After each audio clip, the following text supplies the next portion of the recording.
Hey, y'all. What you doing? Listen, I need you to come hang out with me because I'm doing something that's probably a little stupid. But not, because you got to follow your heart. You have to follow your gut. And that may be frustrating sometimes, and it may cause a little unnecessary work. But on today's episode of Procrastinate the Important Things to Do Stuff That Doesn't Really Matter, we're going to Lowe's and we're getting some paint. What are we painting, Tabby? What is it you are painting today? Guys, I know a long time ago I said to you, next time I say, I want to paint this hutch again, y'all tell me no. No, Tabby. But we're doing it again. And what is so aggravating is it was perfect the way that it was when I first bought it. Then I painted it white and it was perfect then. And I should have never painted it. Because from the moment that I painted it, I used like some extra paint that I had lying around. And I was thinking that it was going to be like a taupey color. I didn't think it was going to be gray. But that hutch is gray, gray, gray. And I've got to tell you, I have not really enjoyed it since I painted it. But it was such a pain in my butt to paint that I was like, I am not doing that again. However, I have gotten a little bit better at painting. I'm thinking that I can just paint it by hand. I don't know if I'll regret that and end up pulling out my paint machine or not, but I don't want it to be super perfect because I want it to look like I got it from an antique store or something like that. I want it to be kind of old looking, kind of chippy. The hutch that I really, really want, like the hutch of my dreams, looks like this. I can't find that anywhere. I have looked and looked and looked, and either it's so incredibly pricey or in a whole nother state. Like my friend found it for me. She found something very, very similar, and she was all the way in Florida when she saw it, and it was for free.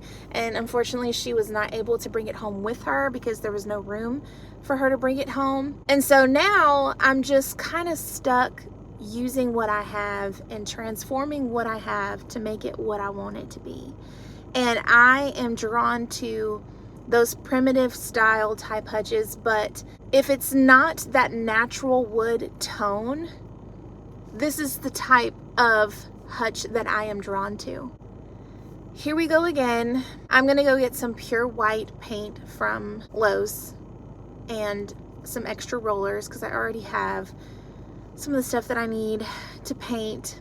And we're gonna transform the hutch and it's gonna be gorgeous. I'm believing that it's gonna be gorgeous. We're gonna use all the same hardware because I think the gold with the white and the brown is gonna look so nice. The hardware that I updated the hutch with already looks kind of vintagey, so that's in the right direction. I just want to get rid of the gray, but all in all, I know that I need to go ahead and just paint it.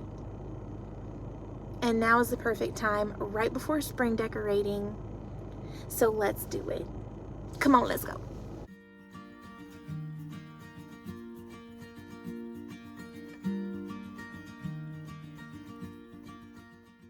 Okay, let's establish a game plan. What you're looking at is the before. I painted it gray. I didn't go for gray, but it turned out gray. Then I ended up painting the inside white to make everything that's on the shelves pop. I wanted to paint the whole thing, but didn't want to commit to it anyway. Then I added something called Retique to the top, and then added 2 little accents of that also to the top part of the hutch. And this is what we are working with. I'm keeping the hardware as I said. At first I was thinking about taking the hardware off and quickly changed my mind because I said, surely I can paint around it. And we are going to try to distress it a little bit together to give it more of that aged look. Man, as soon as that paint hit the hutch, I was like, girl, Are you second guessing it right now? And I think it was because of the workload ahead of me. I wanted to paint it, but I was intimidated by the work. But that first coat of paint, just getting through the first coat is all you need. Everything else is a little easier from then on out. But I want to talk about Retique It. I used it on the Hutch, and I was thinking about using it again on the Hutch in other places just to warm it up a little bit. And so while the product was already out and I was already using a brush to use the product, I was like, I want to add some character to my kitchen island, because right now it's very flat, very boring, and I wanted to make it look a little bit more custom. So we're going to paint it with the liquid wood that you see here, and then the wood stain on top of it after it has dried. And then there's also a tool you can use to add the wood grain look. I didn't really have to use that tool for these corbels, but you will have to wait and see how it turned out. I like the custom look. I regretted not getting those white chippy corbels that I found when we were renovating our kitchen years ago. I went the safe route, the simple plain route, because I chickened out. But I wish I would have done something a little bit more custom with a little bit more character. And so now I'm just trying to spruce it up a little bit.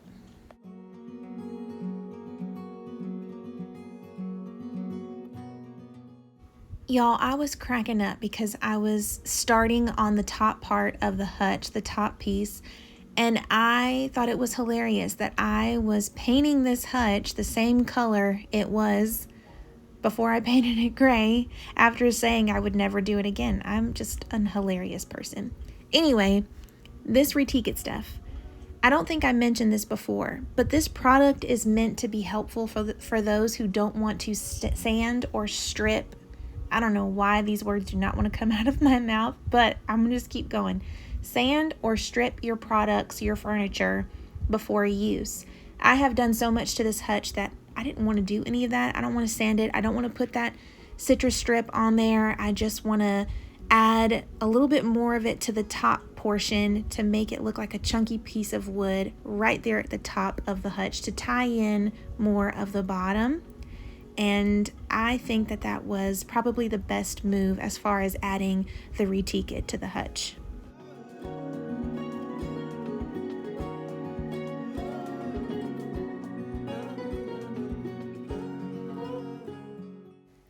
We're going to take a break from painting to do a fun DIY spring project together. I have all these old pots that I've collected over the years. Some are from the Dollar Tree, some are old Target plants, but they are all that terracotta look. And we're just going to age them some with this mixture of Mod Podge and water, painting it all over the pot and then sprinkling on some flour to start. We are going to add some paint a little bit later on just to add some color variation. And the whole point of this is just to make it look like the actual aged terracotta pot that I got from the antique store recently.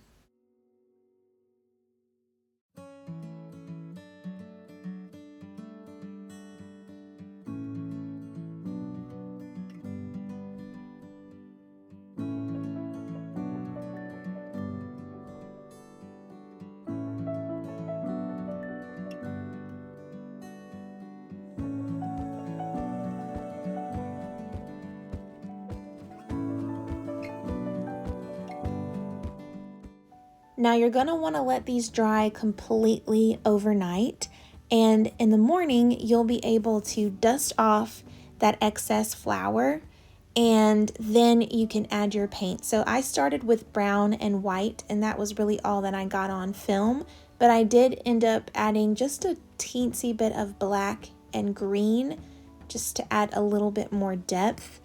And honestly, I thought that the pots were really pretty just with the Mod Podge and flour. That was the simplest DIY that I could find to do this. Everything else required a little bit more than what I had on hand. So I just kind of winged it, as I always do, and decided to just mix up some paint and try to make it closer to what this other pot looks like. And honestly, I think that I achieved it. And I cannot wait to use this in my spring decorating video coming up, but I am going to show you the reveal after they're all dry.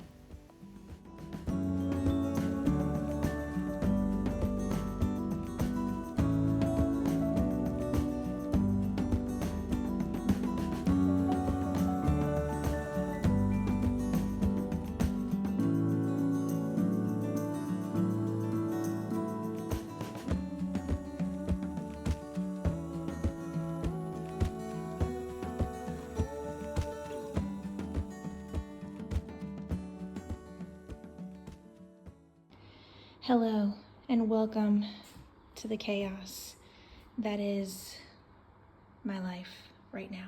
I am really liking the way that this is looking so far. I have the bottom pretty much done. I have a couple of coats on the cabinet doors and the drawer, and I moved over to this today. Miles is in there talking. What I decided to do was bring up the stained wood look to the very top to make it look more chunky. And as you can see, I have some touching up to do for that. And this one's gonna need a bunch of coats, but I definitely have gotten better with painting. It's not as horrible anymore. I think after you've painted a bunch of stuff, you kind of start getting used to all that painting is. Look at that, that's not a real spider.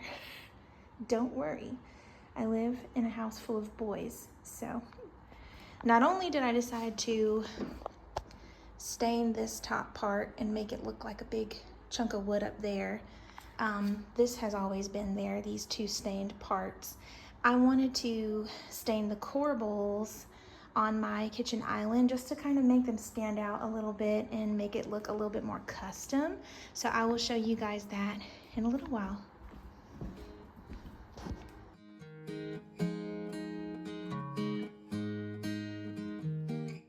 After all of my hard work and painting, I did question whether or not I should sand this piece, and obviously I chose to sand it. One, because there were a lot of imperfections throughout this piece that I knew would eventually start to really bother me. And two, it just went with my inspiration and also with the decor that I own. I have collected a lot of vintage or vintage looking items. Y'all know I love me some rusty, crusty, old looking stuff. So I wanted the hutch where I display most of these things to look similar. And I tried to follow my inspiration photos as best as possible. However, I didn't want it to look too chippy, but also no more sleek and modern. Modern? I am tired. I am making this at like 11 o'clock at night, you guys. So I don't even know what I'm talking about anymore. But I think that it turned out really beautifully. I even liked that some of the gray was poking through whenever I was sanding it down. I think it looks awesome. Hopefully you like the way that it turns out too.